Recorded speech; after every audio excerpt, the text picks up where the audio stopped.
So hey everyone, welcome to new informative video. Delhi university hostel form को लेकर अभी भी आप लोगों के कई डाउट्स बने हुए हैं और कल मैंने एक डाउट सेशन से रिलेटेड एक वीडियो अपलोड भी किया था, उसमें भी कई लोगों के कई डाउट्स हैं। तो आज मैं एक एक करके सारे डाउट्स को क्लियर करूँगी। तो सबसे पहला डाउट है पेमेंट लिंक, यानी बहुत लोगों का ये डाउट आ रहा है, जबकि इससे रिलेटेड मैं एक वीडियो ऑलरेडी बना चुकी हूँ। तो पेमेंट लिंक का मैं आपको बता दूँ, जब आप सारी डिटेल्स हॉस्टल फॉर्म में फिल कर लेंगे उसके बाद आपको ऑटोमेटिकली शो हो जाएगी पेमेंट लिंक भी और हॉस्टल के नाम भी। फिर आप अपने अकॉर्डिंग सारे हॉस्टल्स के बुलेटिन पढ़िए जाके, आपको जो हॉस्टल सबसे ज़्यादा ठीक लगता है वैसे आप प्रेफरेंस फिल करिए और उस हिसाब से आपको फ़ी पे करनी होगी। 100 रुपीज़ कॉमन होंगे, 50 रुपीज़ हर हॉस्टल के लिए एड ऑन होते चले जाएंगे जितने जितने हॉस्टल के लिए आप अप्लाई करेंगे। तो पेमेंट लिंक को लेकर आपको अब कोई डाउट नहीं होना चाहिए, क्योंकि ये डाउट बहुत लोगों का बना हुआ था, जबकि मैंने इससे रिलेटेड एक वीडियो ऑलरेडी अपलोड कर दिया है। अगला डाउट है कि लोकल गार्जियन के लिए 2 पेज निकलवाने होंगे और अलग अलग पर साइन करवाना होगा क्या? तो हाँ, लोकल गार्जियन से रिलेटेड जो कंसेंट फॉर्म टाइप का वेबसाइट पे दे रखा है, हॉस्टल वेबसाइट पे, वो 2 पेजेस यानी कि 2 फॉर्म्स निकलवाने होंगे अलग अलग, और 2 अलग अलग लोकल गार्जियन से, यानी जो अलग अलग एड्रेस के लोकल गार्जियन है, क्योंकि उनका एक रेजिडेंशियल प्रूफ भी आपको सबमिट करना है। तो मेक श्योर 2 अलग अलग एड्रेस के 2 लोकल गार्जियन होने चाहिए। तो लोकल गार्जियन को लेकर आपका ये डाउट आई होप क्लियर हो गया होगा। आगे बढ़ते, अगला डाउट था कि कॉलेज के एचओडी के सिग्नेचर किस पर करने हैं। तो आपका जो हॉस्टल वेबसाइट पे आप एक फॉर्म देख रहे होंगे, नॉन रिसर्च स्टूडेंट्स के लिए है, यानी कि नॉन रिसर्च स्कॉलर्स के लिए है। आप देख सकते हैं, यहाँ से आपको वो फॉर्म डाउनलोड करना है। स्क्रीन पे भी आप इसको देख पा रहे होंगे। तो ये फॉर्म यूजी और पीजी के स्टूडेंट्स को एचओडी से साइन कराना है, और जो पीएचडी स्कॉलर्स हैं उनको पीएचडी स्कॉलर वाला फॉर्म एचओडी से, या फिर जिनका नाम दे रखा है विद स्टैम्प, आपको साइन कराना होगा यूनिवर्सिटी जाके। अगला डाउट है कि मैम हॉस्टल फॉर्म की लास्ट डेट कब तक है। तो हॉस्टल फॉर्म की लास्ट डेट 31 जुलाई तक है। उससे पहले पहले आप हॉस्टल फॉर्म भर दें। और कई लोगों का ये भी डाउट था कि 28 तक उनकी CSS राउंड 2 की लिस्ट, यानी जिन्होंने अपग्रेडेशन के लिए डाला है, वो आएगी। तो 28 लास्ट डेट नहीं है, आप बिल्कुल बेफिक्र रहें। 31 लास्ट डेट है, आप 28 के बाद भी अप्लाई कर सकते हैं। ऐसा बिल्कुल नहीं है कि हॉस्टल अलॉट हो जाएंगे तब तक, क्योंकि ये भी डाउट था किसी का कि ऐसा तो नहीं है कि सारी सीट्स तब तक फुल हो जाएंगी। तो ऐसा बिल्कुल नहीं है। तो आप इस बात से बिल्कुल निश्चिंत रहें, जो लास्ट डेट है तब तक किसी को भी हॉस्टल अलॉट नहीं किया जाएगा। अगला डाउट है कॉलेज के हॉस्टल्स और ये जो कॉमन हॉस्टल फॉर्म रिलीज़ हुआ है, ये दोनों अलग अलग हैं। तो हाँ, ये दोनों अलग अलग हैं। कॉलेज के हॉस्टल्स की लिंक आपको, यानी जो उसके फॉर्म रिलीज़ होंगे वो कॉलेज की वेबसाइट पे रिलीज़ होगी। ये हॉस्टल्स कॉमन हॉस्टल्स हैं, जो कि यूनिवर्सिटी के हॉस्टल्स होते हैं, नॉर्थ कैंपस और साउथ कैंपस के, लेकिन इनके लिए सारे ही स्टूडेंट्स अप्लाई कर सकते हैं। अगला डाउट है मैम मेरा admission department of Hindi north campus में हुआ है, क्या मुझे हॉस्टल अलॉट हो सकता है या मैं भी रजिस्ट्रेशन करवा सकता हूँ? तो हाँ, आप रजिस्ट्रेशन करवा सकते हैं और आपको हॉस्टल अलॉट भी हो सकता है, क्योंकि आप हॉस्टल के लिए एलिजिबल हैं। आगे बढ़ें तो अगला डाउट है कि मेरा तो CUET PG के थ्रू ऑनलाइन एडमिशन हुआ था और उसके बाद कोई मेल या लेटर नहीं आया ज्वाइनिंग का, तो ज्वाइनिंग लेटर में क्या अपलोड करूं?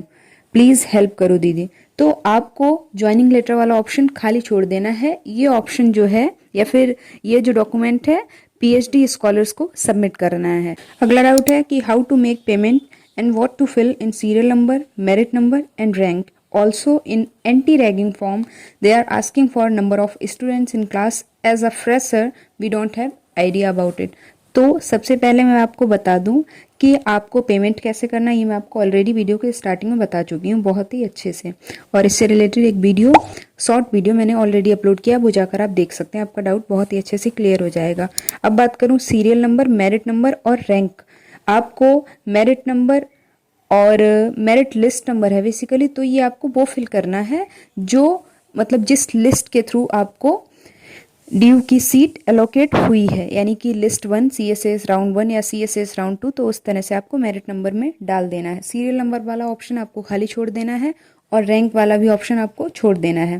बात करूं एंटी रैगिंग के लिए, पूछ रहे हैं कि वहाँ पे नंबर ऑफ स्टूडेंट्स फिल करें, तो वो ऑप्शन मैंडेटरी नहीं है, उसको आप खाली भी छोड़ सकते हैं, कोई उसमें इशू नहीं आएगा। अगला डाउट है कि सिग्नेचर कैसे करवाऊं ऑफिशियल्स के, हम तो बहुत दूर हैं डीयू से। ये भी कई लोगों का डाउट है कि जो एचओडी के सिग्नेचर कराने हैं फॉर्म पे वो कैसे कराएं। अगर आप दिल्ली में नहीं है तो आप अपने किसी रिलेटिव को या फिर जिसे आप जानते हो अपने किसी फ्रेंड को वो फॉर्म भेज दीजिए, अपनी फी रिसिप्ट भेज दीजिए और उसके थ्रू भी आप इसको साइन करा सकते हैं। तो ये डाउट आपका अब क्लियर हो गया होगा। आगे बढ़ें तो अगला डाउट, फॉर्म में तो लास्ट में ऑप्शन है अप्लाइंग फॉर मास्टर्स और पीएचडी, बट मुझे तो यूजी के लिए अप्लाई करना है, तो मैं कौन सा ऑप्शन सेलेक्ट करूं। तो आपको मैं बता दूं, यहाँ पे आपको ऑप्शन ब्लैंक छोड़ देना है। ये मास्टर्स और पीजी के स्टूडेंट्स को यहाँ पे कुछ ना कुछ ऑप्शन सेलेक्ट करना है। आपको ऊपर अब जब फॉर्म में फिल करेंगे तो आपको वहाँ पे अपनी यूजी की डिटेल्स डाल देनी है।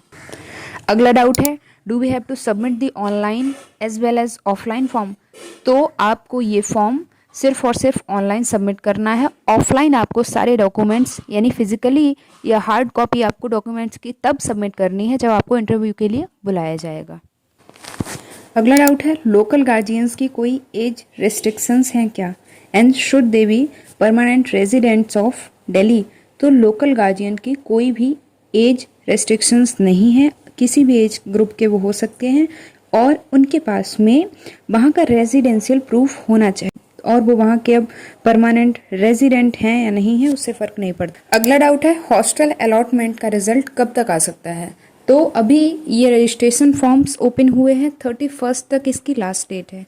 इसके बाद में हॉस्टल की वेबसाइट पे एक इंटरव्यू लिस्ट आएगी, फिर इंटरव्यू लिस्ट के बाद में जो कैंडिडेट्स सेलेक्ट हो जाएंगे हॉस्टल के लिए फिर एक फाइनल लिस्ट रिलीज होगी। तो अभी इसमें ऑब्वियस है टाइम तो थोड़ा सा लगेगा, तो इसका पूरा प्रोसेस जो रहने वाला है वो मैंने आपको बता दिया है।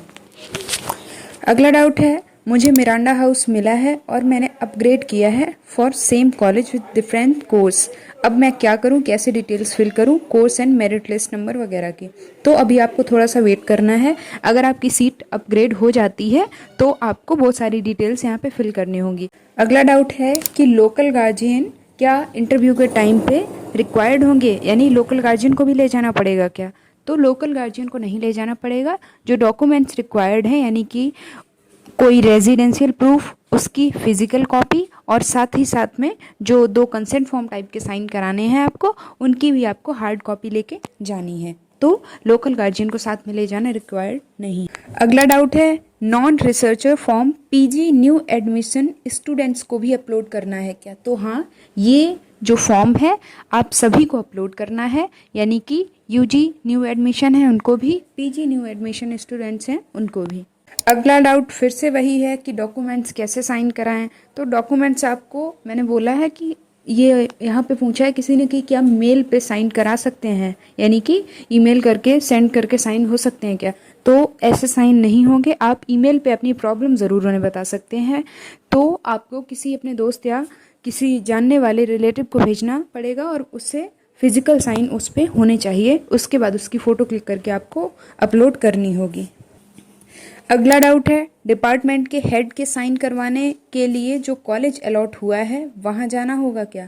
तो अगर आपको कॉलेज अलॉट हुआ है यानी किसी कॉलेज की सीट एलोकेट हुई है तो आपको वहाँ से साइन कराने होंगे। और अगर आपने मास्टर्स के लिए डिपार्टमेंट में आपका एडमिशन हुआ है यानी कि किसी भी डिपार्टमेंट में, department of history, department of Hindi, department of English, तो आपको एचओडी के साइन कराने होंगे यूनिवर्सिटी या। अगला डाउट है, कितने हॉस्टल्स में अप्लाई करना है, ये कहाँ फिल करना है एंड प्रेफरेंस लिस्ट कहाँ फिल करें। तो आप अपनी जब सारी डिटेल्स हॉस्टल फॉर्म में फिल कर लेंगे उसके बाद आपको सारे हॉस्टल्स जिनके लिए आप एलिजिबल हैं वो सारे शो हो जाएंगे। तो जिन जिन हॉस्टल्स के लिए आप अप्लाई करना चाहते हैं, ऐसा कंपलसरी नहीं है कि आपको सारे हॉस्टल्स के लिए अप्लाई ही करना है, तो वहाँ से आप अप्लाई करेंगे। और प्रेफरेंसेस का मतलब है किस हॉस्टल को आप प्रेफर करना चाह रहे हैं, यानी किस हॉस्टल को आप पहले लेना चाहेंगे, किस हॉस्टल को सेकेंड नंबर पे, किस हॉस्टल को थर्ड पे। तो इस तरह से आपको प्रेफरेंस शीट फिल करनी है। उसके लिए आप सारे ही कॉलेजेस यानी सारे ही हॉस्टल्स की वेबसाइट पे जाइए, उनका इन्फॉर्मेशन बुलेटिन पढ़िए, आपको ज़्यादा क्लियर हो पाएगा कि आपको किस हॉस्टल के लिए मतलब पहले जाना चाहिए। अगला डाउट है, could you please clarify registration fees कहाँ पे करनी है और जो 50 रुपीज़ पर हॉस्टल एक्स्ट्रा पे करने हैं वो कैसे करें, प्लीज़ क्लैरिफाई। तो रजिस्ट्रेशन फ़ीस कैसे पे करनी है मैंने स्टार्टिंग में बता दिया था। सेकंड क्वेश्चन में ले रही हूँ कि 50 रुपीज़ पर हॉस्टल जो एक्स्ट्रा पे करने हैं, तो ऑब्वियस है जब आप हॉस्टल्स के लिए अप्लाई करेंगे तो 100 रुपीज़ कॉमन है, उसके बाद जितने हॉस्टल्स के लिए आप सेलेक्ट करते जाएंगे तो 50 रुपीज़ ऑटोमेटिकली एड ऑन होते चले जाएंगे। तो इसमें कोई डाउट आपका नहीं होना चाहिए। अगला डाउट है कि हॉस्टल्स की पर मंथ फीस कितनी होती है। तो हॉस्टल की जो एनुअल फ़ी होती है वो वेरी करती है हॉस्टल टू हॉस्टल। किसी हॉस्टल की थोड़ी ज़्यादा होती है जो ज़्यादा फैसिलिटीज़ देता है, किसी हॉस्टल की थोड़ी सी कम होती है, तो ऊपर नीचे होती रहती है। बाकी 50 to 60,000 के बीच में हॉस्टल फ़ी रहती है एनुअली। तो आप इसको कैलकुलेट कर सकते हैं कि पर मंथ आपको कितनी पे करनी होगी। अगला डाउट है, मुझे लेडी श्री राम कॉलेज यानी कि LSR मिला है, तो उसके हॉस्टल के लिए मुझे उसकी ऑफिशियल वेबसाइट पे जाके हॉस्टल फॉर्म भरना होगा या फिर ये कॉमन फॉर्म भरना होगा।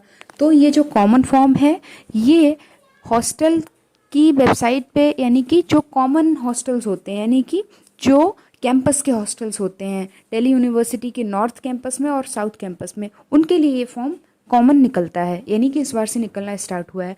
जो कॉलेजेस होते हैं उनके हॉस्टल के फॉर्म सेपरेटली निकलते हैं कॉलेजेस की वेबसाइट पे। तो दोनों ही फॉर्म अलग अलग हैं, दोनों ही हॉस्टल्स अलग अलग हैं, तो इसमें आपको कंफ्यूज होने की ज़रूरत नहीं है। तो आई होप आपका ये डाउट क्लियर हो गया होगा। तो ये सारे डाउट्स थे आपके, आई होप क्लियर हो गए होंगे। बाकी मैंने बहुत सारे डाउट्स का तो रिप्लाई कमेंट सेक्शन में ही कर दिया है, फिर मैंने सोचा एक वीडियो बना दूं ताकि जो कॉमन डाउट्स होते हैं वो आपके क्लियर हो जाएं, उसके लिए आपको कमेंट करने की ज़रूरत ना हो। अगर आप मुझसे पर्सनली कांटेक्ट करना चाहते हैं, क्योंकि एक मैसेज ये भी आया था कि मैं अपनी ईमेल आईडी शेयर कर दूं ताकि 1 to 1 कांटेक्ट कोई करना चाहे तो कर ले, तो उसके लिए आप मुझसे इंस्टा पे कांटेक्ट कर सकते हैं, जिसकी लिंक आपको वीडियो का डिस्क्रिप्शन बॉक्स में मिल जाएगी। तो और भी डाउट्स हैं आपके तो वो भी आप कमेंट करिए। बाकी मैंने मोस्टली डाउट्स रिजॉल्व कर दिए हैं। वीडियोज़ भी मैं कई इससे रिलेटेड ऑलरेडी चैनल पे अपलोड कर चुकी हूँ, जाकर देखिए, वहाँ से भी आपके कई डाउट्स क्लियर हो जाएंगे। जो डाउट सेशन का पहला पार्ट है वो जाकर देखिए, उसमें से भी कई डाउट्स आपके होंगे जो आपके क्लियर हो जाएंगे, और बाकी डाउट्स मैंने यहाँ पे क्लियर करने की कोशिश की है। तो वीडियो को यहीं पे एंड करते हैं। ऐसे इन्फॉर्मेटिव वीडियोस के लिए चैनल को सब्सक्राइब करिए, और आपको वीडियोस हेल्पफुल लग रही हैं तो मेक श्योर चैनल को सब्सक्राइब करने के साथ साथ वीडियो को लाइक भी करिए। Thanks for watching this video.